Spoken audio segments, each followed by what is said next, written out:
네, 할렐루야. 네, 오늘도 우리 하나님의 한마디 말씀, 예수님께서 우리에게 주시는 하나님 말씀을 우리가 함께 듣기를 원합니다.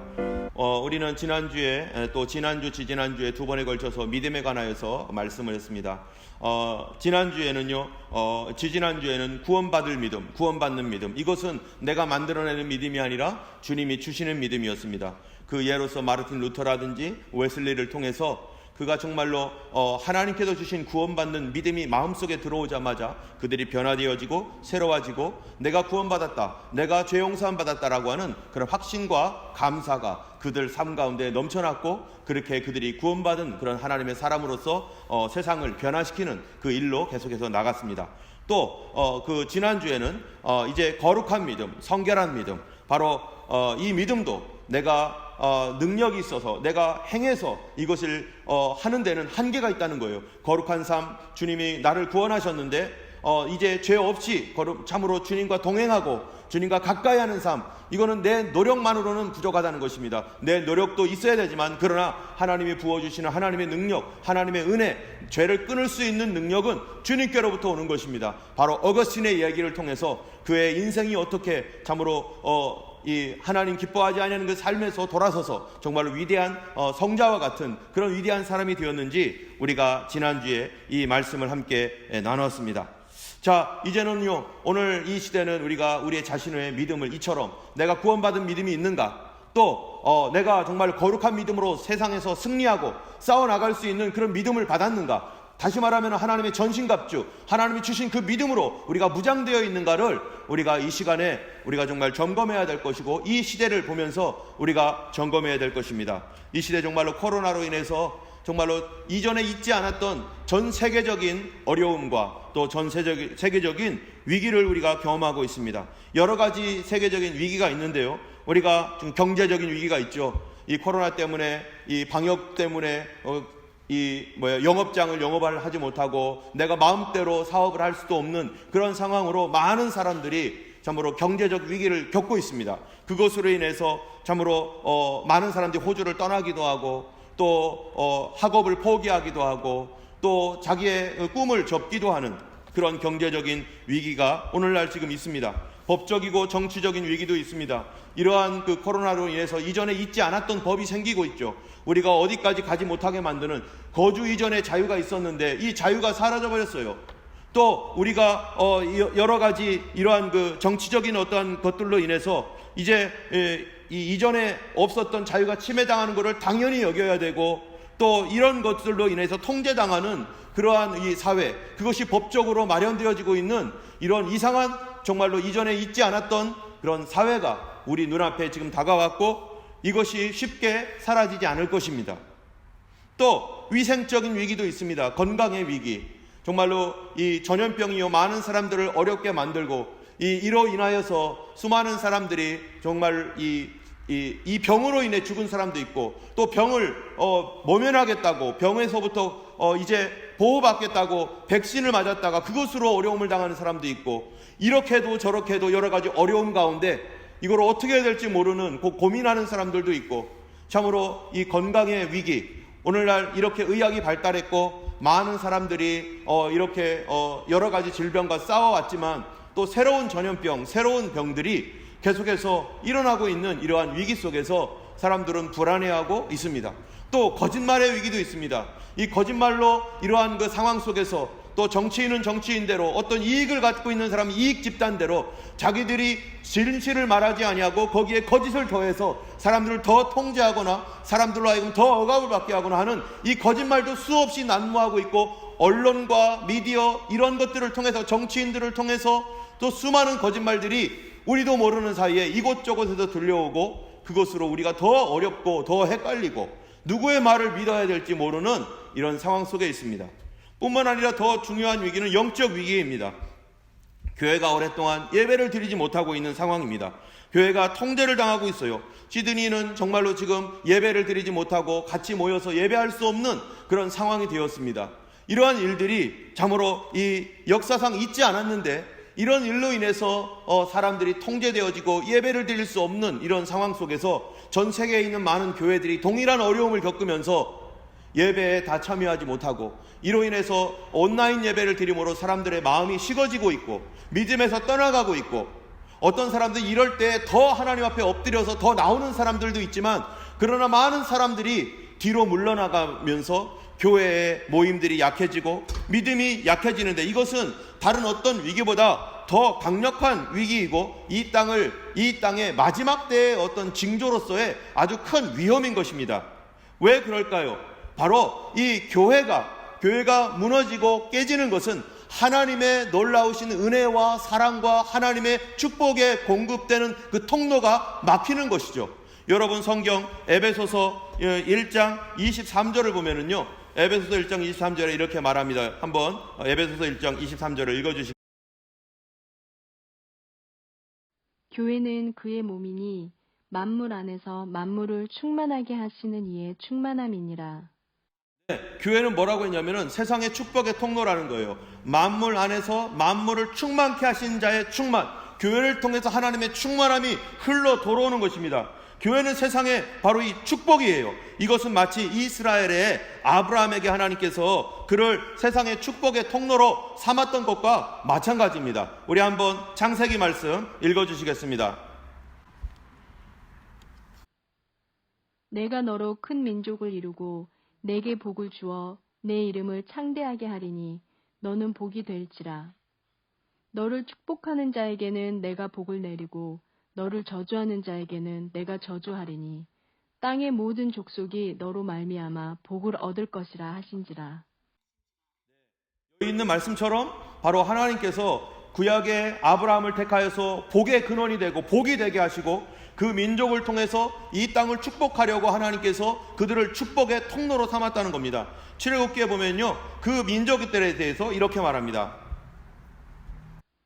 너희가 내게 대하여 제사장 나라가 되며 거룩한 백성이 되리라. 너는 이 말을 이스라엘 자손에게 전할지니라. 아멘.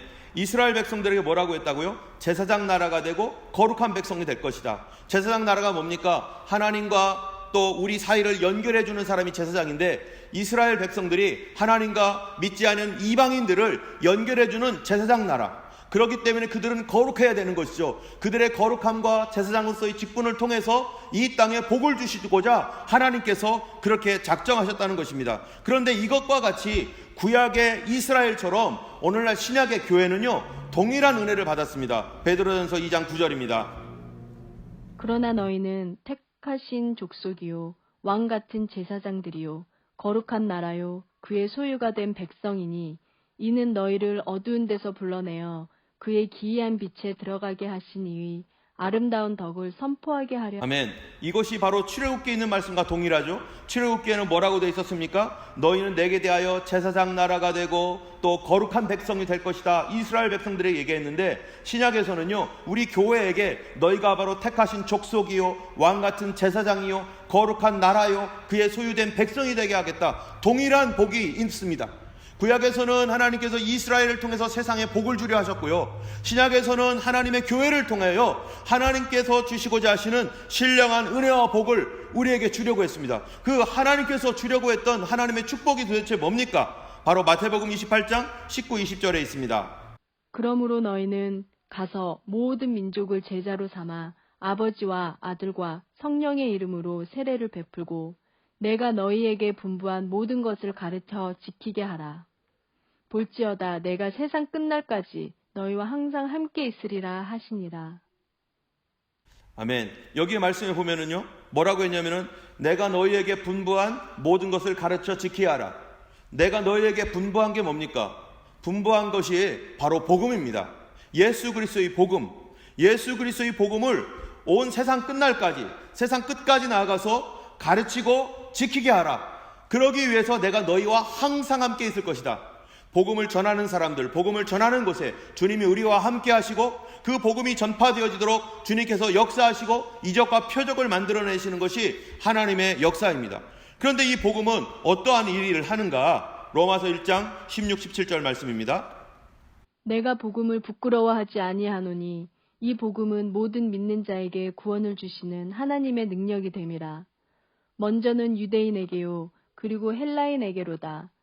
복음에는 하나님의 의가 나타나서 믿음으로 믿음에 이르게 하나니 기록된 바 오직 의인은 믿음으로 말미암아 살리라 함과 같으니라. 아멘. 여기 있는 이 말씀과 같이 바로 복음은 하나님의 능력이 된다는 거예요. 여러분, 하나님의 능력은 어떤 능력입니까? 우리가 지지난주에 이 하나님의 능력에 대해서 다 얘기했습니다. 복음의 능력은요, 사람을 변화시키는 능력입니다. 마음이 포악하고 죄로 물들어 있고 더러운 온갖 생각으로 가득 차 있는 우리의 사람을 하나님께서 우리 영을 새롭게 하시고 우리 영을 씻어주시고 바꿔주심으로 말미암아 그 사람을 새롭게 만드는 거예요. 여러분, 사람들을 말할 때 저 사람 새 사람 됐네, 저 사람 새 사람이 됐네 라고 말할 때 어떤 사람을 새 사람 됐다고 말합니까? 옷을 바꿔 입었다고 새 사람이 되는 겁니까? 옷을 바꿔 입어서 새 사람 되는 게 아니에요. 그 사람의 행동이 변하고 태도가 변하고 마음이 변하고 성품이 변할 때 그것을 새 사람이 됐다라고 하는 것이죠. 바로 하나님의 능력은 우리의 영을, 우리의 마음을 변화시키셔서 정말로 포악했던 사람을 사도 바울처럼 참으로 변화시켜 주셔서 정말로 종교심으로 양심도 잃어버리고 사람을 죽이고 고문하는 일을 당연히 여겼던 종교성에 의해서 무뎌졌던 이 마음을, 그 사람을 돌이켜서 참으로 깨끗하고 정결한 사람으로 만들어지고 양심이 바른 사람으로 만들고, 뿐만 아니라 예전에는 세상의 가치를 따르며 성공과 또 물질적인 부와 이런 것들을 따라갔던 사람이 그것이 아무것도 아니고 오직 하나님의 나라가 정말로 오기를 원하고 하나님의 그 보이지 아니하는 영광스러움을 향하여 갈 수 있는, 또 내가 이 세상에서 내 자신을 위해서 살았던 사람, 내 명예와 나 자신만을 위해서 살았던 삶이 그것이 아니라 하나님의 부름을 받아서 하나님의 부름에 순종하는 그런 그 의미와 가치가 바뀌는 그런 삶으로 변화되는 것, 이거 공부한다고 되겠습니까? 이게 누가 하지 말라고 한다고 되겠습니까? 그 사람이 때린다고 되는 것도 아니고, 우리가 아이들을 가르쳐 보지만 애들을 때린다고 해서 애들의 마음이 변하는 게 아니더라고요. 바로 하나님께서 그들의 마음을 만져주시고 하나님의 사랑으로 변화시켜 주실 때 그게 바로 하나님의 복음의 능력이고, 이 복음의 능력은 예수를 믿는 믿음으로 우리 안에 들어오는 것입니다. 사도행전 26장 17절에서 18절 말씀입니다. 이스라엘과 이방인들에게서 내가 너를 구원하여 그들에게 보내어 그 눈을 뜨게 하여 어둠에서 빛으로 사탄의 권세에서 하나님께 돌아오게 하고 죄사함과 나를 믿어 거룩하게 된 무리 가운데서 기업을 얻게 하리라 하더이다. 아멘.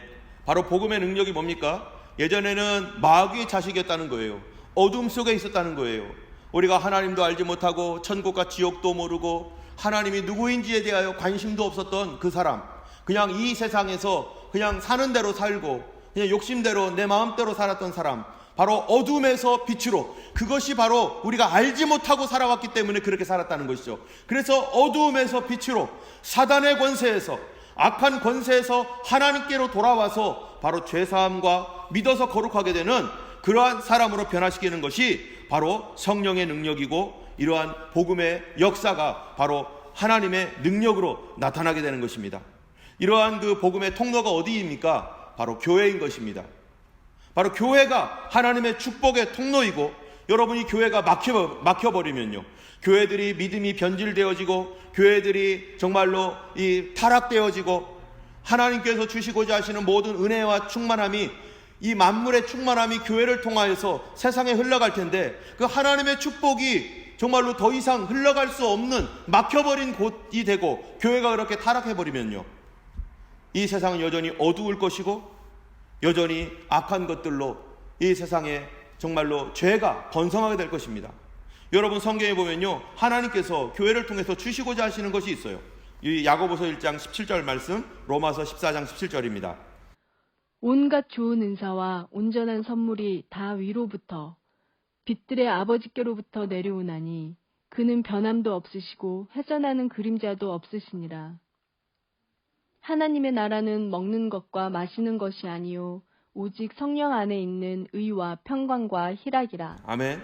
여기 보면은 온갖 좋은 은사와 온전한 선물이 누구로부터 온다고요? 아버지께로부터 옵니다. 아버지께로부터 어디로 올까요? 교회에 옵니다.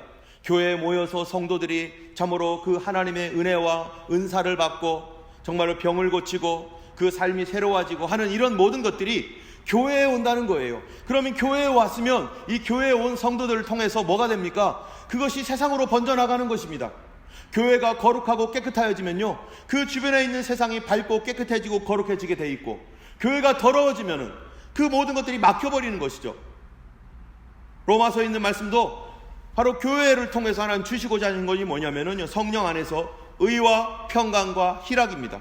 이게 하나님 나라의 원칙이고, 이게 하나님 나라예요. 하나님 나라에 정의롭고 평강이 넘치고 기쁨이 넘치는 곳, 바로 이 교회를 통해서 이 땅에 주시고자 하시는 것이, 하나님께서 이 땅이 의롭고 평강이 있고 희락이 있는 것, 하나님께서 우리 교회를 다니는 성도들을 통해서 주시고자 하시는 것, 우리 가정에 주시고자 하시는 것이 의로움과 평강과 희락이라는 거예요. 내 마음속에 하나님이 주시고자 하시는 것이 의로움과 평강과 희락입니다.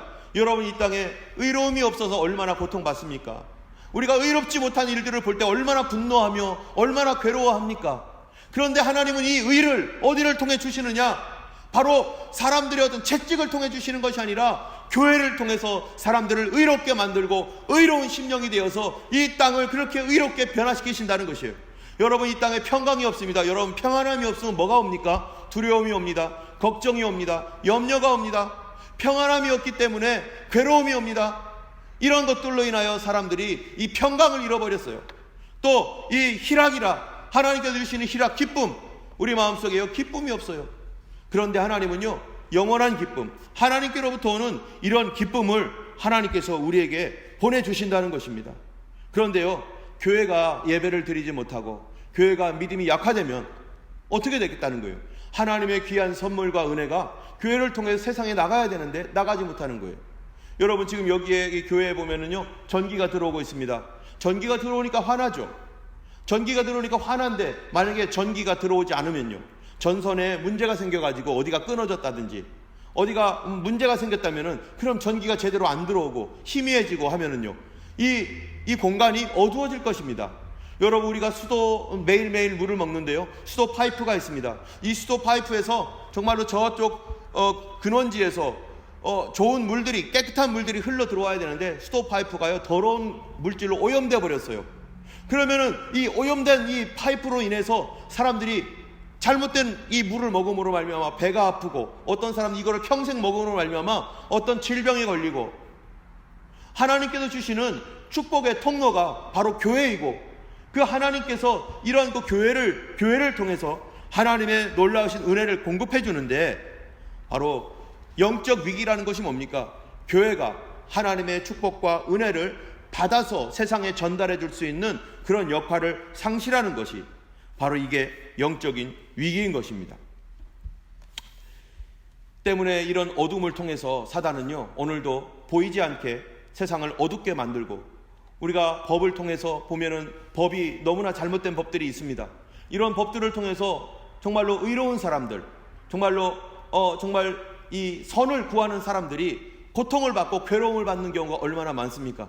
법을 바꿔버리고, 사람들의 양심을 바꿔버리고, 이 세상의 시스템을 바꿔버리는 이런 일들이 사람들을 통해서 사단이 역사를 함으로 말미암아 점점 어두웠게 만들어 간다는 것입니다. 여러분, 이 마지막 때는요, 이런 일들이 일어난다고 성경에 얘기하고 있는 것이고, 이런 일을 보면은 정신을 차리라고 얘기하고 있습니다.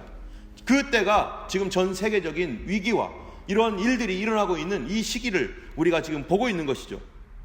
오늘, 그런데 이러한 세상 속에서 주님은 지금 무엇을 하고 있고, 이런 뒤에서 보이지 않는 세계 속에서 역사하는 사단의 권세, 그리고 이것들을 어떻게 주님이 깨뜨리며 어떻게 우리를 구원하며 주님께서 온전한 구원을 어떻게 이루시는지를 우리가 오늘 이 본문 말씀을 통해서 우리가 배워야 될 것입니다. 오늘 본문 말씀은요, 두 가지로 나뉘어져 있습니다. 첫 번째는요, 예수님께서 예수 그리스도의 승리를 통한 구원의 원리, 이것이 바로 고린도전서 15장 54절에서 58절 오늘 증거할 말씀이고요. 두 번째로는요, 이 승리와 관련해서 예수님께서 다시 오시는 것과 관련한 예수님의 다시 오심, 재림, 이것이 바로 고린도전서 15장 50절에서 53절입니다. 순서상으로는 예수님의 재림에 대하여 먼저 해야 되겠지만, 그러나 우리가 먼저 알아야 될 것이 있기 때문에, 죄와 율법과 사망, 죽음에 대하여 먼저 알아야 될 것이 있기 때문에, 바로 오늘은 고린도전서 15장 54절에서 58절 말씀을 먼저 우리가 보려고 합니다. 고린도전서 15장 55절에서 56절을 우리가 먼저 한번, 54절에서 56절을 제가 다시 한번 읽어보겠습니다. 이 썩을 것이 썩지 아니함을 입고 이 죽을 것이 죽지 아니함을 입을 때에는 사망을 삼키고 이기리라고 기록된 말씀이 이루어지리라. 사망아 너의 승리가 어디 있느냐? 사망아 너의 쏘는 것이 어디 있느냐? 사망에 쏘는 것은 죄요, 죄의 권능은 율법이라. 이렇게 말하고 있습니다. 이 인류에 있어서 여러분 가장 큰 문제가 뭐겠습니까? 온 세상 사람들이 누구나 당면해야 되는 문제, 누구나 겪는 문제, 그는 어느 누구도 예외 없이요 죽음이라는 문제 앞에 섰습니다. 이 죽음이라고 하는 것은 우리에게 정말로 저주와 같은 거예요. 우리가 어떻게 죽습니까? 태어나서 살다가 병들어서 죽는 거, 이거를 생로병사라고 말합니다. 이 생로병사, 죽음이라는 것은 얼마나 고통스러운지, 사는 것은 우리가 즐거움도 느끼고 또 어려움도 느끼지만요, 죽을 때 되면은 그것은 정말로 많은 사람들에게, 이 준비되어 있지 않은 사람들에게는 죽음이라는 것이 공포요, 두려움이요, 앞으로 어떻게 내가 될지 정말로 모르는, 정말로 지옥과 천국이 있는지, 정말 죽은 뒤에 내가 존재할 것인지, 이런 것들에 대한 아무것도 모르고 사람들이 죽음을 맞이해요. 그러나 죽을 때도 육신적인 죽음도 괴롭습니다. 예전에 어떠한 그 비디오를 하나 봤는데 거기에 사자가 있죠. 사자, 큰 사자가 있는데요, 정말 이 사자가 밀림을 좌우하면서 많은 동물들을 잡아먹고 대장이었죠. 그런데 어떤 사람이 카메라로 그 사자의 마지막을 찍더라고요. 이제 다 늙어가지고 더 이상 살 수 없는 그 사자가요, 홀로 어떤 외딴 곳으로 가더라고요. 거기에 물이 진창이 있는데 거기서 가만히 서 있다가 어떤 일인지 몰라서 사자가 캑캑거리더니 그대로 꼬꾸라지고 막 발버둥 치고, 그래서 막 일어나려고 애를 써도 막 일어나지 못하는 거예요. 그러다가 다시 겨우겨우 가까스로 일어나서 숨을 헛헛거리다가 또 갑자기 캑캑거리더니 발버둥을 치다가 콱 넘어져 버리고, 이거를 몇 차례 반복하더니 마지막에는 넘어져가지고 발을 부르르 떨면서 그러던 다음에 사자가 고통스럽게 죽습니다. 이 죽는 이 일들, 여러분 우리가 한번 여기서 생각해 볼 거는 뭐냐면은, 세상을 창조하신 하나님이 바로 이 존재하는 모든 생물들과 인간들이 죽도록 하나님께서 만들어 놓으셨는가? 죽도록 살다가 죽게 만들어 놓으셨는가? 이것은 정말로 심각한 문제입니다. 여러분, 누가 여러분이 만들어 놓은 이런 작품이 있어요. 그것을요 누군가가 확 부숴버리면 어떻겠어요? 기분 나쁘죠? 그런데 하나님께서 만들어 놓고 그분이 부숴버리면요 어떻게 되겠어요? 하나님은 과연 선한 분인가? 살다가 죽는 고통을 받게 하는, 차라리 살지 않았으면 좋았을 것을, 태어나지 않으면 죽음이라는 고통도 없을 텐데 그렇게 만드셨는가?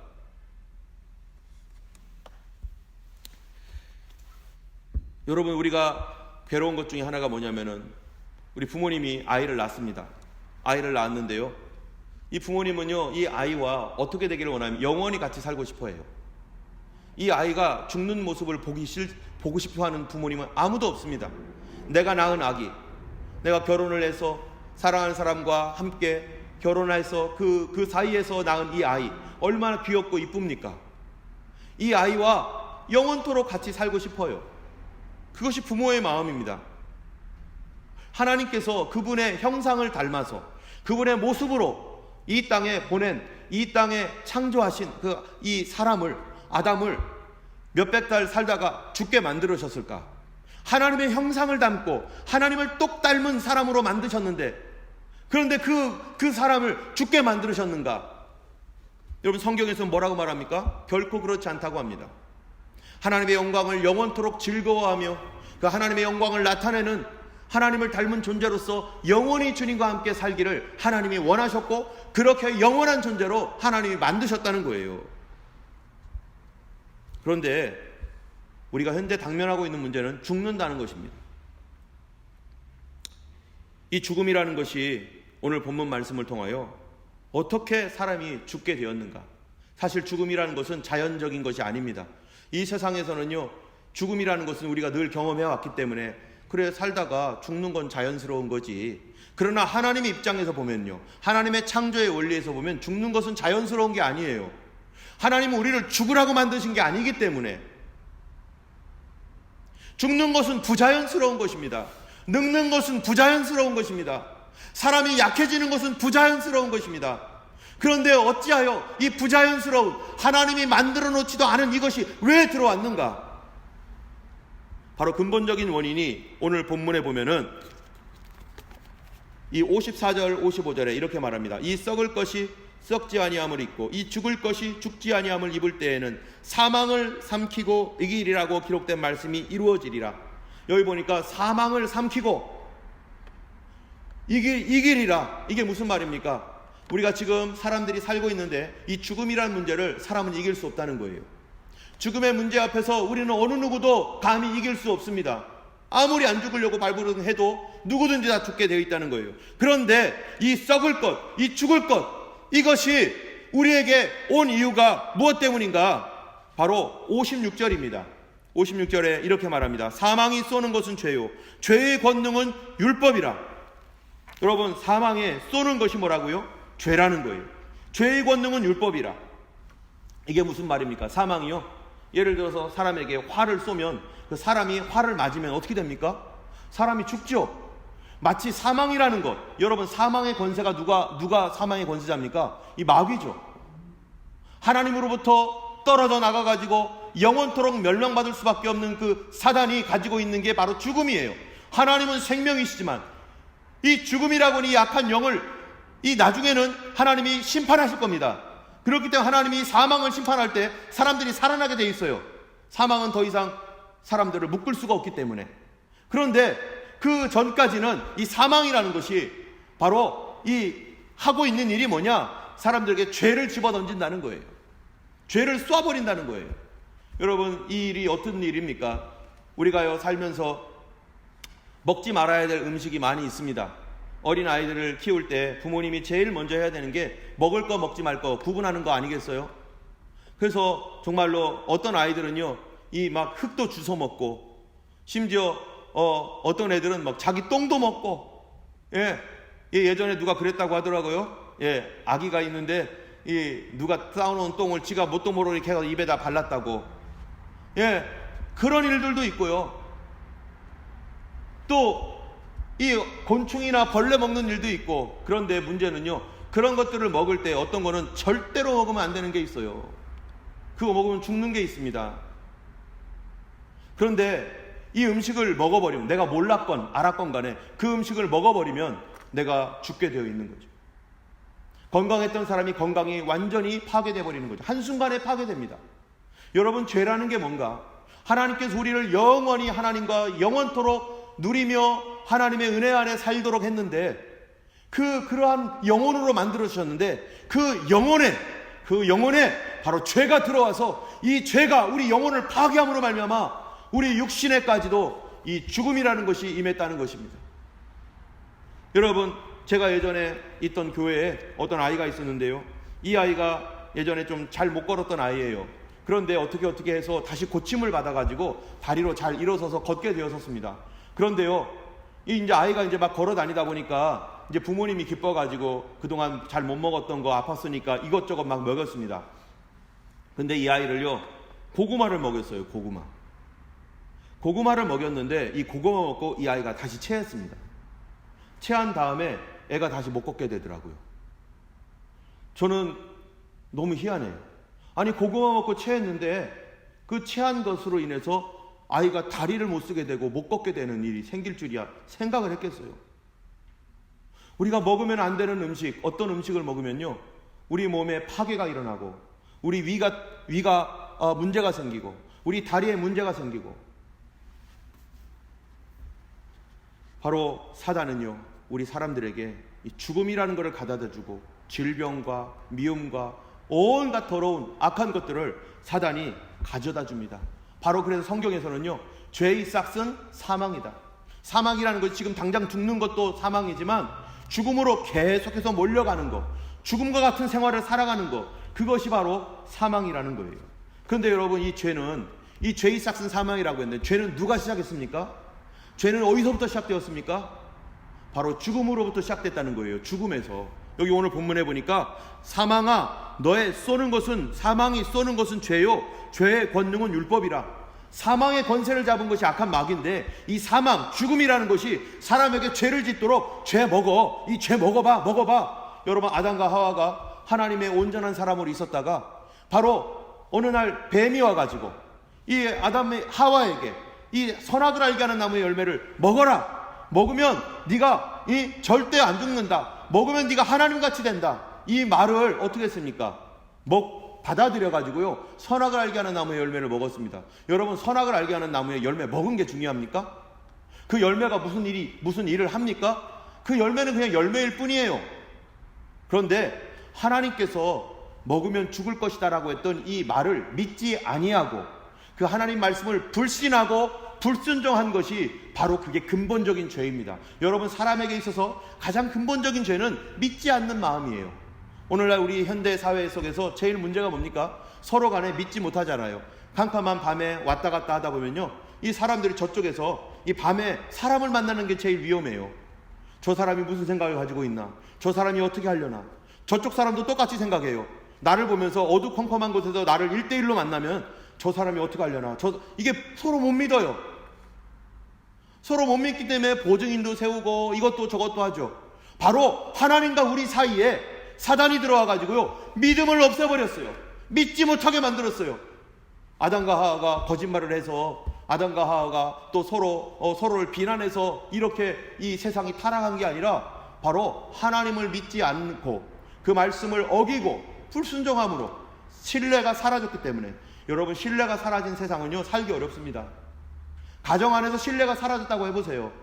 아내는 남편을 믿지 않고 아이들은 부모님을 믿지 않아요. 이 가정이 어떻게 견디겠습니까? 살 수 없습니다. 하나님과 우리 사이에 믿음을 파괴해버렸어요. 그러니까 우리는 하나님에 대하여 모르고 하나님을 떠날 수밖에 없고, 사단은 이런 능력으로, 이런 힘으로 사람들을 어떻게 만들어요? 바로 죽음에 이르게 하여서 죄를 범하게 하는데요. 근데 여기에 뭐라고 되어 있냐면은, 이 사망이 쏘는 것은 죄인데 이 죄를 억지로 먹여버렸어요. 억지로 먹였는데, 그런데 여기 보니까 뭐라고 되어 있냐면은, 죄의 권능은 율법이라.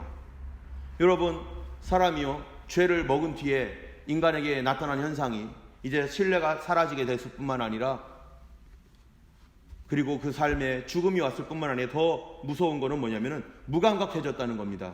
사람이 죽으면 눈을 못 뜹니다. 귀가 가려집니다. 말을 못합니다. 움직이지 못하죠. 내 영혼이 이렇게 되어버렸다는 거예요. 죄로 말미암아 하나님과 우리 사이에 붙어있는 신뢰의 끈이 딱 깨지니까, 가정에서 남편과 아내의 신뢰가 딱 깨지니까 남편이 무슨 말을 해도 안 믿고, 아내가 무슨 말을 해도 안 믿고, 남편이 좋은 마음을 가져도 무감각해요. 저 사람 또 무슨 짓을 하려고 그래, 저 사람 무슨 말을 하려고 그래, 나는 못 믿어, 안 믿어. 우리 눈에 보이지도 않는 신뢰가, 우리 눈에 보이지도 않는 이 신뢰가 깨져버리니까 다 싫어지고 다 필요 없는 것처럼, 죄가 들어오면은 바로 사람을 무감각하게 하는데, 누구에게 대해서? 하나님께 대하여 무감각하게 만듭니다. 하나님을 볼 수도 없고 만날 수도 없고 하나님에 대하여 알 수도 없고, 눈과 귀와 입과 손, 영적인 모든 것들이 죄로 말미암아 마비가 돼버려요. 그리고 죄를 지을수록 우리 마음은 더 마비가 됩니다. 그래서 오히려 어떻게 합니까? 자기가 잘못했어도 남 탓합니다.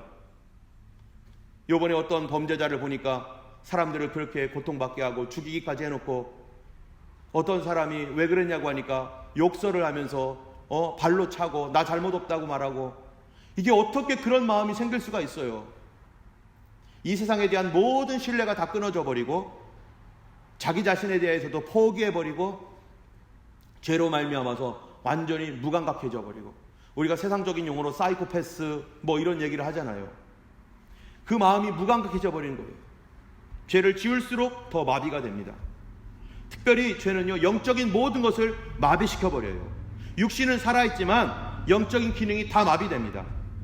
이거를 보면은 우리가 뭐를 알 수 있냐면은, 이 죄가 우리로 하여금 마비시키는데, 그런데 여기에 보니까 뭐라고 되어 있냐면, 죄의 권능은 율법이라.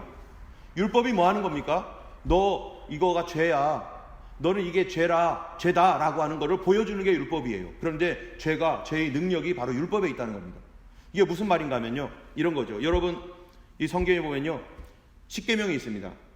십계명은 율법입니다. 율법은요 둘로 나뉘어져요. 첫 번째는 하나님께 관한 것, 두 번째는 사람에 관한 것. 이 사람에 관한 것이 뭐냐면요, 이런 거죠. 부모를 공경하라, 살인하지 말라, 간음하지 말라, 도둑질하지 말라, 거짓 증거하지 말라, 탐내지 말라. 여러분 이거를 들으면 죄인 거를 느낍니까 안 느낍니까? 아, 이게 죄구나. 살인하지 말라, 간음하지 말라, 도둑질하지 말라. 다 죄죠. 거짓말하지 말라. 다 죄인 줄 알아요. 이거는 율법이 없어도 알아요. 왜냐하면 우리 양심은 그래도 살아있으니까. 양심은 그래도 부족하긴 하지만 살아있으니까. 그런데 두 번째 거. 두 번째 게 뭐냐면은, 첫 번째 거. 그거는 뭐냐면요, 하나님께 대한 죄예요. 여러분, 하나님께 대한 죄가 뭡니까? 이 하나님께 대한 죄, 이 계명 중에 4계명이 있잖아요. 하나님께 대한 죄. 뭡니까? 나 외에 다른 신을 섬기지 말라. 우상 숭배하지 말라. 하나님의 이름 망령되이 여기지 말라. 안식일을 지켜라. 이런 말씀들이 있잖아요. 여러분 한번 생각해 보세요. 우리 가족들이 있는데 자녀들과 부모님이 같이 있습니다. 그런데요, 형제들끼리, 자녀들끼리는요, 되게 재밌게 잘 살아요. 그래서 서로 히히 거리면서 자기들끼리 너무 친하고 너무 좋아요. 잘못할 때마다 언니 내가 잘못했어, 형 내가 잘못했어 하면서 이 자기들끼리는 너무 친해요. 그런데 그 위에 있는 부모님한테는 막대해요. 부모님 마음을 못 살게 굴고 부모님을 해롭게 하고, 둘이 형제들이 함께 공모해가지고, 자매들이 함께 공모해가지고 부모님을 괴롭히고 부모님을 무시하면, 여러분 이 사람이 잘된 사람입니까? 못된 사람입니까? 그런 사람들을 가지고 착하다고 말할 수 있습니까? 아니죠. 사악한 사람이죠. 자기들끼리는 친하고 자기들끼리는 잘하는데 부모님께 대하여 막대하는 거. 여러분, 사람들이요, 우리끼리는 양심이 있어서 살인하지 말라, 간음하지 말라, 도둑질하지 말라 이런 거 잘해요. 이런 건 지켜야지 스스로 알아요. 이렇게 하면 안 되겠다. 그런데 하나님을 몰라요. 나 외에 다른 신을 섬기지 말라, 이게 죄인지도 몰라요. 다른 신들을 만들거나 우상 숭배하지 말라, 죄인 줄도 몰라요. 하나님의 이름을 거룩하게 여겨라, 이게 그렇게 하지 않는 것이 죄인 줄을 몰라요. 무시무시한 죄인 줄을 몰라요. 안식일을 기억하여 거룩하게 지켜라, 이게 죄인 줄을 몰라요. 우리가 예수님 믿기 이전에 이게 죄인 줄을 모르고 살았죠. 아니 왜 다른 신 섬기면 그게 뭐 문제야? 기독교는 이상해요. 혼자만 섬기라고 그래요. 이렇게 하면서 그게 죄라는 것을 전혀 느끼지 못하고, 우리를 지으시고 창조하신 하나님께 대한 모독이라는 것을 전혀 알지 못하면서 그게 죄라는 생각은 눈꼽만큼도 안 하고 살아가는 것이 바로 우리입니다. 여러분, 죄의 권능은 율법이에요. 그런데 이거를 뭐라고 하냐면은, 이 죄를요, 이렇게 보여줘요. 하나님의 말씀이 이 죄를 보여줍니다. 그런데도 이 죄에 대해서 사람이 감각이 없습니다. 그런데 문제는 뭐냐면요, 여러분, 율법이 있기 이전에 죄가 있었을까요? 율법이 있기 이전에 당연히 죄가 있었죠. 죄가 있은 다음에 율법이 있는 거죠. 여러분 성경 말씀 한번 보겠어요. 로마서 5장 13절 말씀을 다 같이 한번 읽어보겠습니다. 로마서 5장 13절입니다. 죄가 율법 있기 전에도 세상에 있었으나 율법이 없었을 때에는 죄를 죄로 여기지 아니하였느니라. 아멘. 죄가 율법이 있기 전에도요, 세상에 있었어요. 이거는 이 율법 때문에 이 말씀대로 율법 때문에 죄가 죄인 줄을 알게 되었다는 거죠. 죄가 율법 있기 이전에도 있었는데 이 죄를 죄로 알지 못하니까 하나님께서 이게 율법을 주셨어요. 사람에 대한 계명, 하나님께 대한 계명. 그래서 이것을 주셨는데, 그런데 문제는 뭐냐면, 사람은요, 안 믿는 사람들은 죄를 죄로 여기지 않습니다. 이게 무슨 죄야? 다른 종교 믿는 게 무슨 죄야? 십계명 범하는 게 무슨 죄야? 사람한테만 잘하면 되지. 여러분, 율법은 어떤 기능이 있느냐면은, 이 사람을 죄에서 돌이키게 할 수 있을까요? 없을까요? 그렇게 할 수 있는 능력이 거의 없습니다. 율법은요, 죄를 알게는 해요. 내가 이게 죄라고 하네? 옛날에는 몰랐는데 이게 죄인가 보네? 그런다고 해서 이 사람이 죄를 안 범합니까? 여전히 죄를 범합니다. 사람을 바꾸지 못해요. 율법은 죄긴 죄네. 죄라고 하지만 그 기독교에서 그러는 거고 그게 어때? 난 내 맘대로 살 거야. 율법이 하는 일은요, 믿는 사람들에게는 아무 일도 못 합니다. 아무런 변화를 일으킬 수가 없어요, 율법이. 율법은 믿는 자들에게도 해줄 게 별로 없어요. 우리가 율법을 알지만 알았다고 해서 죄를 버립니까? 여전히 탐심, 미움, 시기, 질투, 우리한테 여전히 그런 마음이 있잖아요. 이런 것들은 내가 율법을, 말씀을 봤다고 해서 말씀을 보는 순간 막 능력이 생겨가지고 죄를 이기고 다시는 죄를 안 짓고 이렇게 하는 게 아니죠. 다만 죄의 권능, 죄가 가지고 있는 힘은 뭐냐면요, 사람들한테 너 죄 졌어, 너 나중에 이걸로 너 심판받을 거야, 알아서 해, 네가 믿든 안 믿든 그거는 뭐 난 몰라, 그러나 너는 분명히 심판받을 거야. 그러나 그 말도 안 믿죠. 율법이 하는 일은 뭐냐면요, 율법이 하는 일은, 율법이 있기 전에도 인간은 죄를 졌고, 율법이 있은 뒤에도 인간은 알지만 여전히 죄를 짓고 있다는 것입니다. 근데 더 큰 문제는 뭐냐면은 율법이 있기 이전에도 인간은 죽었다는 거예요. 여러분, 그러면 이 말을 우리가 다시 말하면은 율법을 범했기 때문에 사람이 죽은 겁니까? 아니면 율법을 범한 것 이전에 인간은 이미 죄인이 되어 있는 겁니까? 인간은요, 율법을 범했다고 죽은 게 아니라 이미 죄를 먹었기 때문에 죽은 거예요. 이 말을 오늘 본문을 통해서 거꾸로 말하면 무슨 얘기가 되느냐면요, 이런 얘기가 돼요. 율법을 범해서 사람들이 죽고 형벌을 받아 멸망받지 않은 것처럼, 거꾸로 말하면 율법을 지킨다고 해서 사람들이 구원을 받을 것인가, 이 문제를 얘기하는 거죠. 율법 이전에도 죄는 있었고, 여러분, 죄가 있었다는 이 의미는 뭐냐면 죄의 싹은 사망입니다. 율법 이전에 사람이 죽었죠. 율법은요, 모세 때 온 거예요. 그 이전에도 사람이 계속 죽어나갔어요. 그 얘기는 뭐냐면은 인간은 이미 죄를 지고 있었다, 죄인이었다. 그런데 율법이 와가지고 죄가 죄인 줄을 확실하게 보여줬을 뿐이다. 인간은 그 전부터 죄를 졌다는 거죠. 그렇기 때문에 율법을 봐도 율법을 지킨다고 해서 사람이 구원받을 수 없다는 겁니다.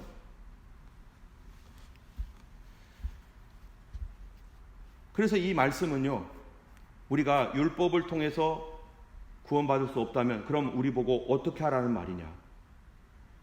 우리 보고 어떻게 하라는 말이냐? 율법 이전에 죄가 이미 우리 안에 들어와서 나를 죄짓게 만들고 미워하게 만들고 탐욕하게 만들고 우상숭배하게 만들고 하면서 우리를 지배했는데, 그러면 우리를 이 지배하는 율법 이전에 와서 우리 속에 들어와 가지고 우리를 지배했던, 아담 때부터 흘러내려왔던 그 죄가 나를 지배하고 있었는데, 이 지배하는 이 죄에서 그럼 누가 나를 건질 것인가? 율법을 지켜도 안 되는데, 율법을 아무리 바르게 다 지킨다고 해도 내가 구원받을 수 없다면은 그러면 누가 나를 지킬 것인가? 여러분, 누가 나를 지킵니까? 고린도전서 15장 57절 말씀 여기 있는데요, 우리 같이 다시 한번 제가 읽어보겠습니다. 고린도전서 15장 57절. 우리 주 예수 그리스도로 말미암아 우리에게 승리를 주시는 하나님께 감사하노니. 여기 보니까요, 우리 주 예수 그리스도로 말미암아 우리에게 뭐를 주신다고요? 승리를 주신다. 누가 승리를 주십니까? 예수님이 승리를 주신대요. 예수님이 승리하셨다는 겁니다. 예수님이 승리했다는 거예요. 그래서 우리에게 승리를 주신다는 거예요. 구원을 주신다는 거예요. 이 얘기가 뭡니까? 우리가 율법을 다 지키거나, 우리가 착하게 살거나, 우리가 바르게 행동해서 내가 구원받는 게 아니라 누가 주셔야 돼요? 예수님이 주셔야 된다는 거예요. 할렐루야. 여러분, 이 세상에서 내가 착해가지고 내가 선해가지고 구원받을 사람 아무도 없습니다. 왜냐하면 죄는 이미 내 속에 들어와서 나를 지배하고 흔들고 있기 때문에, 이 어마어마한 사망 권세, 죽음 권세가 나를 흔들고 있기 때문에 내가 여기서 어떻게 빠져나올 수가 없어요. 그런데 오직 승리는 예수님이 주셔야 되는 거예요. 여러분, 히브리서 2장 14절 15절을 우리 박정환 성도님께서 계속 읽어주시겠습니다. 자녀들은 혈과 육에 속하였음에 그도 또한 같은 모양으로 혈과 육을 함께 지니심은 죽음을 통하여 죽음의 세력을 잡은 자 곧 마귀를 멸하시며 또 죽기를 무서워함으로 한평생 매여 종노릇하는 모든 자들을 놓아주려 하심이니. 아멘. 여기 보면은 예수님이 승리를 주신 분인데, 그분이 뭐를 하셨냐면요, 이 사망을 여기 보니까 죽음의 세력을 잡은 자 곧 마귀를 멸하시며 이렇게 했는데, 바로 죽음의 세력을 잡은, 마귀를 깨뜨리신 예수님, 그 죽음의 권세를 깨뜨렸다는 것은 뭡니까? 예수님이 싸워서 승리했다는 것입니다. 예수님께서 싸워서 승리하셨는데 그 승리를 위해서 예수님이 하신 일이 뭔가? 방금 여기에 있는 대로 이렇게 되어 있어요. 빨간 말씀을 읽어보면은 그도 또한 같은 모양으로 혈과 육을 함께 지내심은, 여러분 이게 무슨 말입니까? 예수님이 사람이 됐다는 거예요. 우리와 같은 혈과 육신을 가지고 있는 사람이 되었다. 예수님이 죽음의 세력을 잡은 마귀를 멸하기 위해서 예수님이 뭘로 오셨다는 거예요? 사람이 오셨다는 거예요. 사람으로 오셨다는 거예요. 왜요? 바로 죽음의 세력을 잡은 마귀를 어떻게 하려고? 깨뜨리려고. 그래서 죽음으로 들어가서 그 마귀를 깨뜨리기 위해서. 여러분 이런 말이 있죠. 호랑이 잡으려면 어디로 들어간다고요? 호랑이 굴로 들어가라는 말이 있잖아요. 호랑이 잡으려고 호랑이 굴로 들어가듯이 사단 마귀를 잡기 위해서 우리를 지배하고 있고 사람들을 그렇게 지배해서 흔들고 있는 보이지도 아니하는 악한 영이죠. 그것들을, 그 근본적인 세력을 잡기 위해서 예수님이 이 땅에 오셔서 지금 몸으로 오셨다는 거예요. 몸으로 오셔서 그 죽음으로 들어가시려고, 그 죽음 권세 속으로 들어가셔서 그걸 깨뜨리기 위해서 예수님이 우리의 몸과 같은 모양으로 오셨다는 것입니다. 우리를 뭐 하려고요? 풀어주시려고. 우리를 그 사망의 권세에서 죽음 때문에 고통받는 우리를 풀어주시려고. 자, 그런데 여기서 한 가지 생각해 보세요. 여러분, 하나님은 죽을 수 있습니까? 없습니까? 하나님은요. 하나님은 죽을 수 없습니다. 하나님이 죽는다면 말도 안 되죠. 그런데 하나님이신 예수님, 하나님의 아들이신 예수님이 이 땅에 오셨는데 하나님으로 오셨습니까? 하나님으로 오셨으면 죽을 수가 없어요. 예수님이 하나님으로 오실 수가 없어요. 그러니까 예수님이 뭘로 오신 겁니까? 죽기 위해서 혈과 육을 가진 사람으로만 오셔야 돼요. 하나님은 죽을 수가 없기 때문에. 그런데 혈과 육을 가지신 사람으로 오신 예수님은 어떤 예수님인가? 여러분, 히브리서 4장 15절 한번 읽어보겠습니다. 히브리서 4장 15절. 우리에게 있는 대제사장은 우리의 연약함을 동정하지 못하실 이가 아니요 모든 일에 우리와 똑같이 시험을 받으신 이로되 죄는 없으시니라. 네, 여기 보니까 우리에게 있는 대제사장 예수님이에요. 예수님은 모든 일에 우리와 똑같이 시험을 받은 자로 돼. 여러분, 예수님이 우리와 같이 시험을 받았답니다. 템프트, 뭐예요? 유혹을 받았대요. 여러분, 유혹이 들어갈 사람에게 유혹을 하는 것이지 유혹이 들어가지 않을 사람에게 유혹을 합니까? 예를 들어서 여기에 이 핸드폰이 있어요. 제가 되게 배가 고픕니다. 그러면은 이 핸드폰 먹습니까? 안 먹습니까? 이거 먹어야 됩니까? 이거는 우리 먹일 음식이 아니죠. 아무리 핸드폰을 쌓아놔도 먹지 못합니다. 그런데 맛있는 통닭이 있어요. 맛있는 치킨이 있으면요, 배가 고파요.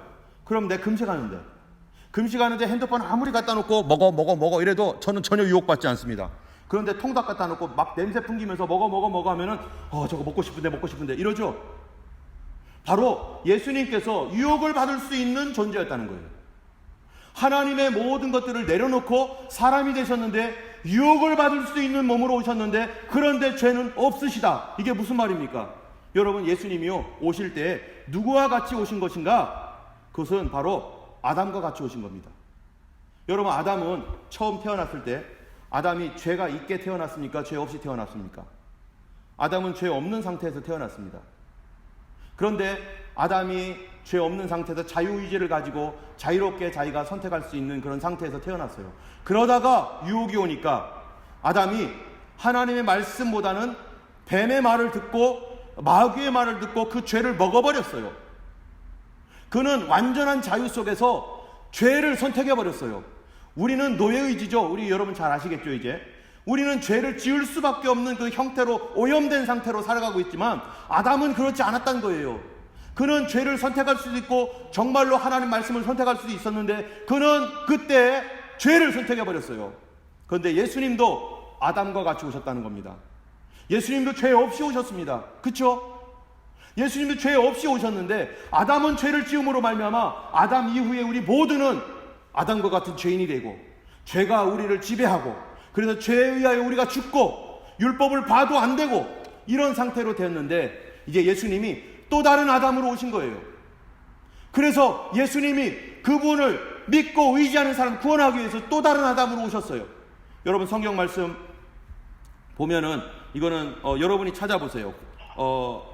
이 바로 옆장에 있으니 바로 옆 구절에 있으니까요. 45절. 15장 45절입니다. 15장 45절. 제가 한번 읽어볼 테니까 한번 보시기 바랍니다. 고린도전서 15장 45절. 기록된 바 첫사람 아담은 생령이 되었다 함과 같이 마지막 아담은 살려주는 영이 되었나니. 여기 보니까 첫사람 아담은 생령, 살고 있는 영, 산 영이에요. 그런데 아담이 죄를 범했습니다. 그런데 마지막 사람 아담이 있어요. 그죠? 마지막 아담이 누굽니까? 예수님입니다. 예수님은 살려주는 영으로 오셨다는 거예요. 우리는 아담의 후손인데 아담이 죄가 없었을 때 죄를 선택함으로 이렇게 죽어버리게 되었고, 죄가 우리 삶에 들어오고 우리 영혼에 들어와서 하나님을 믿는 믿음을 다 파괴해버렸는데, 그런데 예수님이 오셔서, 예수님이 아담과 같은 몸으로 오셔서 어떻게 하셨다는 거예요? 우리를 살려주려고 오셨다는 거예요. 살려주시려고. 그렇기 때문에 예수님도 뭐를 받을 수 있어요? 아담처럼 시험 받을 수 있는 분. 예수님도 시험 받을 수 있는 분으로 이 땅에 오셨습니다. 그런데 예수님이 시험을 받을 수 있는 분으로 오셨는데 죄가 없으시다. 죄가 없으시다. 여러분, 빌립보서 2장 8절 말씀 한번 읽어보겠습니다. 박정아 성도님 한번 읽어주세요. 빌립보서 2장 8절.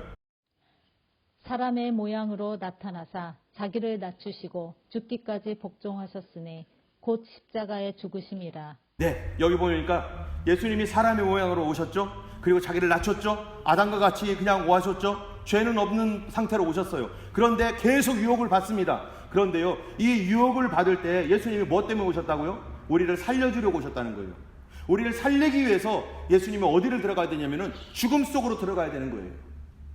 그런데 예수님이 이 우리를 살려주러 오셨는데 이 주님께서 어디까지 복종하셨는지, 죽기까지 복종했다. 이게 무슨 말입니까? 죽을 때까지 예수님은 시험받았다는 겁니다. 예수님의 시험이 지속적으로 임했는데 죽을 때까지 예수님이 시험을 받았어요. 그런데 예수님이 아까 이 히브리서 말씀처럼 죄가 있어요, 없어요? 죽기까지 복종하셨는데 죄가 있어요, 없어요? 죄가 없으시다는 거예요. 죄가 없으시다. 자, 여기 보면 히브리서 4장 15절에 모든 일에 우리가 똑같이 시험을 받았는데 죄는 없으시다. 근데 언제까지 시험을 받았다고요? 죽을 때까지 시험을 받았어요. 예수님께서 십자가에 달려 죽을 때 사단이요 지속적으로 밑에서 예수님을 욕하고 내려오라고 말하고 그러면서 끊임없이 예수님을 시험합니다. 마지막 순간까지. 예수님께서 십자가에 달려 죽으시면서 자기를 그렇게 모욕하고 손가락질하는 그 사람들을 보면서 예수님이 왜 내가 죽어야 되지? 이렇게 악한 인간을 위해서 내가 왜 죽어야 되지? 그러시고 내려왔다면요, 그 시험을 이기지 못하고 죄를 지은 것입니다. 예수님께서는 그게 왜 죄가 되느냐? 하나님의 선한 뜻을 알고 있습니다. 하나님은 우리를 구원하고 하나님의 선한 계획과 완전한 뜻을 알고 있어요. 그래서 그것이 좋아서, 그것이 옳기 때문에 주님께서 기꺼이 내가 와서 그 일을 하겠다고 오셨는데, 가만히 하다 보니까 우리가 그런 경우가 있잖아요. 뭐 좋아서 말을 하다가 에이 나만 손해보는 것 같아. 왜 하나님은 나한테만 이거 맡기지? 아 싫어, 내가 안 할래. 그런 순간 하나님과 예수님이 분리돼 버리는 거죠. 완전하면서 떨어져 나가는 거죠. 사단은요, 예수님이 이곳으로 가게 하기 위해서, 죄를 지어서 하나님과 떨어지게 하기 위해서 예수님이 하나님의 신분을 내려놓고 사람이 되었으니까 지속적으로 분노와 미움과 이런 걸로 막 유혹을 하는데 예수님이 어떻게 하셨다고요? 그거에 넘어가지 않습니다. 끝까지 예수님이, 언제까지요? 죽을 때까지. 예수님이 죽을 때까지 죄를 짓지 않았다는 거예요. 여러분, 히브리서 2장 2절 말씀 한번 읽어보겠습니다. 믿음의 주요 또 온전하게 하시는 이인 예수를 바라보자. 그는 그 앞에 있는 기쁨을 위하여 십자가를 참으사 부끄러움을 개의치 아니시더니 하나님 보좌 우편에 앉으셨느니라. 네, 여기 보니까 뭐라고 되어 있습니까? 예수님이요, 기쁨을 위하여 십자가를 참았다는 거예요. 예수님이 참았을 때 그것이 앞으로 많은 영혼들이 구원을 얻을 것에 대한 기쁨이 있기 때문에 이 십자가를 기꺼이 참았다는 거예요. 예수님이 정말 나 싫어, 정말 억울해, 이런 마음으로 죽으신 것이 아니라 기쁨으로 그 일을 담당했다는 거예요. 거기서 만약에 그런 마음을 가졌다면 그것도 죄죠. 완벽한 것에서 떠나가면 그게 죄죠. 근데 예수님이 기쁜 마음으로 십자가도 참으셨기 때문에 뭐가 없다고요? 죄는 없으시니라. 그런데 여기서 엄청난 문제가 생깁니다. 마귀에게. 그건 뭐냐면요, 죄 없으신 예수님이 죽었어요. 누가 죽였어요? 마귀가 죽였죠. 죽음의 권세는 누가 가지고 있습니까? 마귀가 갖고 있죠. 그런데 예수님을 마귀가 죽음을 덥석 받아버렸어요. 이게 무슨 일이 된 거예요? 죄가 없으면 죽을 수가 없는데 마귀가, 사단이 예수님을 죽여버렸어요. 사람들을 통해서 예수님을 죽을 때까지 예수님을 시험했는데, 그런데 예수님이 시험에 넘어가지 않냐고 죽었습니다. 예수님이 빛이세요. 근데 이 빛이 어디로 들어간 거예요? 이 죽음 속으로 들어가 버린 거예요. 이 빛이 어두움 속으로 쑥 들어가 버린 거예요. 거기는 죄 지은 사람만 들어가야 되고, 죄의 권세 아래 있는 사람만 들어와야 되는데, 아담의 후손들만 들어와야 되는데, 빛이신 하나님이 그 어둠을 뚫고 들어간 거예요. 사단은요, 이 어둠 속으로 들어오지 못하게 하려고 끝까지 시험한 겁니다. 예수님을 계속 시험해서 영적인 세계에서는요, 엄청난 전쟁이 일어나고 있는 거예요. 예수님 홀로 하시는 영적 전쟁이 엄청나게 일어나고 있는데, 그런데 마귀가 예수님이 죽음으로 말미암아 그 죽음의 예수님을 받아주니까, 여러분, 사람이 음식을 먹는데 잘못된 음식 먹으면 어떡하죠? 토하죠. 죽죠. 독약을 먹으면 죽죠. 근데 마귀가 빛을 먹어버렸어요. 어두움이 빛을 먹어버렸어요. 그러면 어둠이 이깁니까? 빛이 이깁니까? 빛이 이기죠. 예수님이 부활하는 게 당연하죠. 죄가 없으시니까. 그리고 거기 마귀에게 속해 있는 사람들을, 사단에게 속해 있는 사람 끌어내는 것이 예수님이 하시는 일입니다. 때문에 여러분, 예수님이 빛으로 그 어두움 속에 들어갔을 때, 예를 들어서 이런 일이 있다고 해보세요. 어떤 판사가 있는데 이 사람이 죄가 없어요. 죄가 없는데 사형 판결을 내렸습니다. 그러면 누가 잘못입니까? 그 판사가 잘못이죠. 판사가 처벌받아야 되겠죠.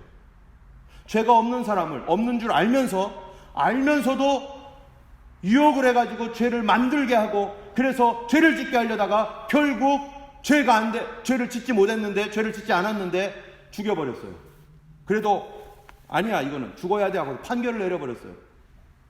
판사가 그러면은 죽어야 되죠. 마귀가요, 예수님을 시험하다가 결국 예수님이 죽음까지 이르렀는데, 이제 누가 심판을 받아야 될 거예요? 바로 사단 마귀가 심판을 받아야 됩니다. 그래서 예수님이 심판자입니다. 우리는 앞으로 모든 사람들은 그리스도의 심판대 앞에 서게 되어 있습니다. 심판을 하나님께서 예수님께 다 맡겼다고 요한복음에 얘기하고 있어요. 심판을 나에게, 아들에게 맡겼다. 아들을 보고 믿는 자를 구원하게 하기 위해서 심판을 아들에게 맡겼다. 그리고 고린도전서에서는 우리가 다 그리스도의 심판대 앞에 서게 될 것이다. 누가요? 사단도 서게 될 거죠. 왜요? 예수님이, 죄 없으신 예수님이 십자가에 못 박아 죽였기 때문에. 예수님을 죽인 마귀는요, 심판을 받을 수밖에 없습니다.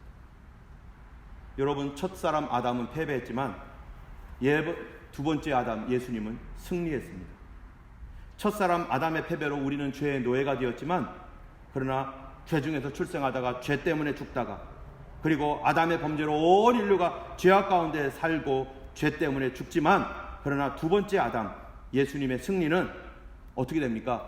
그를 믿는 자를 구원하셔서 그로 하여금 새 생명을 얻게 하는 것입니다. 여러분, 이게 뭡니까? 이런 걸 마치 이런 것과 같습니다. 배가 있는데요, 큰 바다 위에 한 배가 떠 있습니다. 사람들이 그 배에서요, 살려달라고 이 바닷속에서 바닷물로 빠져들어가는데 살려달라고, help me, help me, 살려달라고 외칩니다. 그런데 자기 힘으로는 나올 수가 없어요. 왜냐하면 이 죽음이라는 권세 속에서 빠져나올 수가 없어요. 미움과 두려움과 이런 거 우리가 빠져나옵니까? 아무리 하려고 해도 안 되죠. 죽음에서 누구나 다 거기에 걸립니다. 빠져나올 수가 없는 거예요. 왜요? 내 힘으로 안 되니까. 이거는 아담의 죄로부터 시작된 거였기 때문에, 이 거대한 죄가 나를 붙들고 있기 때문에 감당이 안 된 겁니다. 그런데 예수님이, 바로 죄 없으신 예수님이 아담의 범죄로 말미암아 죄가 되었던 우리들을 구원하시려고, 살리시려고 예수님이 사단을 정복하시고 사단을 깨뜨렸어요. 내 행위를 아무리 착하게 해도 구원받을 수 없는데, 바로 죄를 이겨버리고 사단을 깨뜨리신 예수님이 우리를 구원하시려고 손을 내밀면 우리가 구원받는다는 거예요. 여러분, 예수님이 우리를 구원하기 위해서 내민 손이 뭡니까? 그게 바로 은혜입니다. 그 은혜의 손에 잡혀있는 구명조끼가 뭡니까? 바로 믿음입니다. 우리는요, 이 믿음이 없으면 주님의 은혜의 손에 붙잡힘을 받아서 구원받을 수가 없어요. 주님이 주시고자 하는 거 바로 은혜입니다. 그 믿음입니다. 수많은 사람들이 지금도 하나님도 모르고 하나님과 깨진 관계 속에서 내가 얼마나 죄인인지도 모르고 살아가고 있는 이 세상 속에서 사람들은 구원이 없어도 괜찮다고 믿고 이 출렁이는 바다 속에서 살고 있습니다. 그런데 예수님께서요, 우리를 구원하기 위해서 그가 직접 피를 흘리시고 사단을 정복하시고 이 출렁이는 바다 속에서 도와달라고 하는 사람들에게 주님이 구명조끼를 주시는데 바로 그게 은혜이고 그 믿음으로 말미암아 구원을 얻는 것입니다. 때문에 예수님이 건져놨기 때문에 내 행위가 아니라 예수님이 건져놨기 때문에 어떤 일이 생기는가? 결코 우리는 이제 멸망받을 수가 없는 것입니다. 왜 그렇습니까? 거기에는 예수님의 피값으로 우리가 구원받았기 때문이죠. 우리가 예수 그리스도를 떠나지 않는 한 우리는 절대 멸망받지 않습니다. 여러분, 우리가 작은 범죄를 할지라도 주님이 우리를 버리십니까? 아닙니다. 왜요? 주님이 나를 건져 놓으셨기 때문에.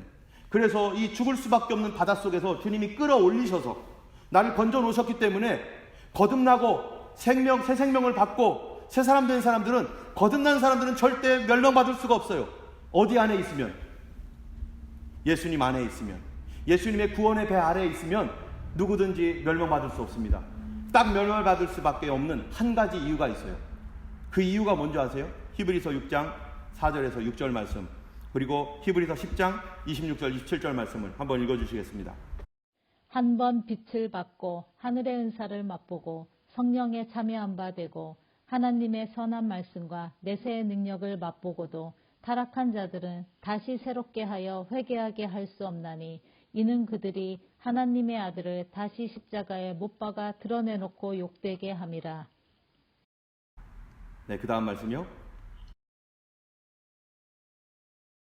우리가 진리를 아는 지식을 받은 후 짐짓 죄를 범한 즉 다시 속죄하는 제사가 없고 오직 무서운 마음으로 심판을 기다리는 것과 대적하는 자를 태울 맹렬한 불만 있으리라.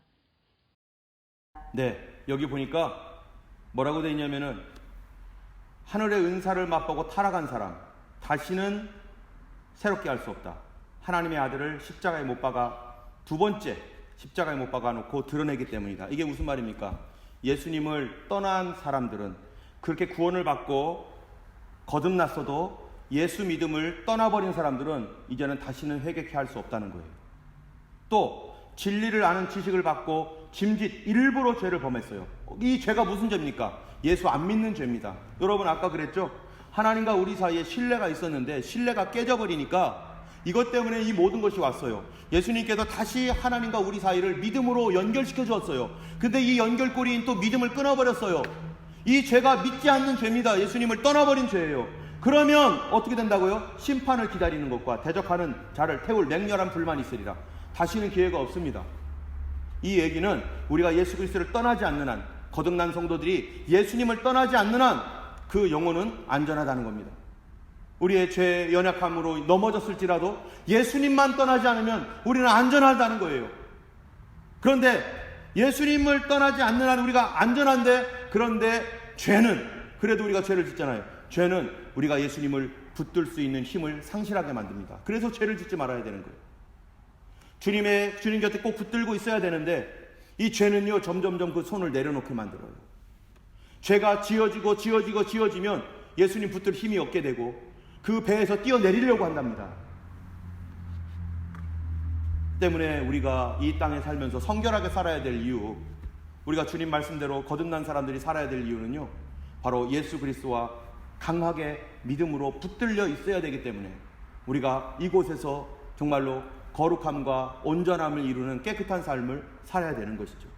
요한복음 10장 28절에 이렇게 말합니다. 제가 읽겠습니다. 내가 저희에게 영생을 주노니 영원히 멸망치 아니할 터이요 또 저희 손에서 빼앗을 자가 없으리라. 주님의 손에 붙들려 있으면, 주님 안에 있으면 아무도 못 빼앗습니다. 그러나 예수님 안에서 나가면, 예수 밖으로 나가면 그의 생명이 빼앗겨진다는 거예요. 내가 확신하노니 사망이나 생명이나 천사들이나 권세자들이나 현재일이나 장래일이나 능력이나 높음이나 깊음이나 다른 아무 피조물이라도 우리를 우리 주 그리스도 예수 안에 있는 하나님의 사랑에서 끊을 수 없으리라. 우리가 끊어지지 않습니다. 예수 그리스도 안에 있는 한 거듭난 성도는 끊어지지 않습니다. 오늘 말씀을 마무리하겠는데요. 여러분, 거듭났습니까? 여러분, 거듭났습니까? 거듭난 증거가 있습니까? 우리가 거듭나지 않으면 그리스도의 배에 들어와 있지 않습니다. 그리스도의 배 안에 있지 않은 것입니다. 성령으로 거듭난 사람은 주님께서 그를 붙들어 주시고 그 영혼을 주님이 지켜주시고 그가 그리스도 안에 있는 한 우리는 안전합니다. 그러나 거듭나지 않았다면 교회를 10년, 20년, 100년 다녀도 소용없는 거예요. 거듭나지 않았다면 그는 여전히 세상의 바닷속에서 계속 죽어나가는 것이고 이 생활을 끊임없이 반복하다가 멸망받을 수밖에 없습니다.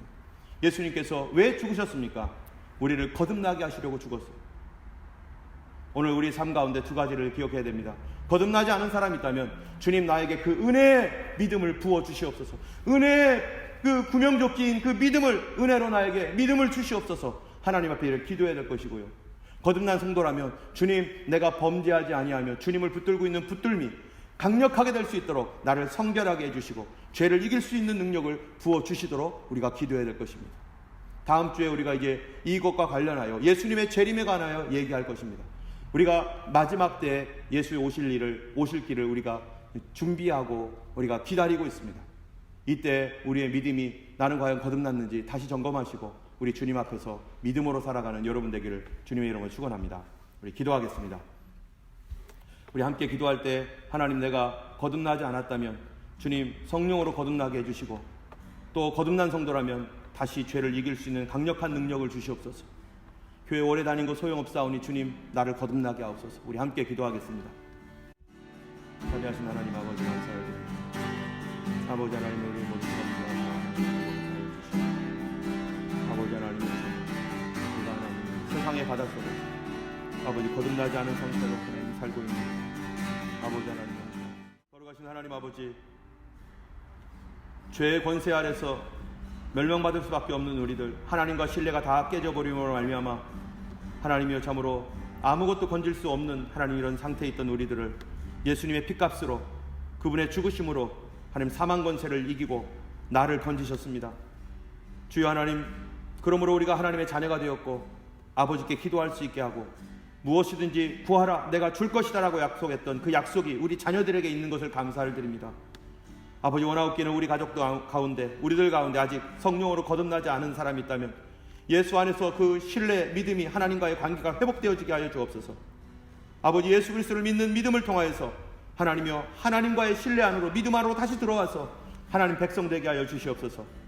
또 하나님의 백성 되었지만 하나님 여전히 세상에서 하나님 죄악에 하나님이여 싸우고 있는 성도들 하나님 성결의 능력을 주셔서 아버지 하나님이여 참으로 이 세상에서 승리하는 삶을 살게 하여 주옵소서.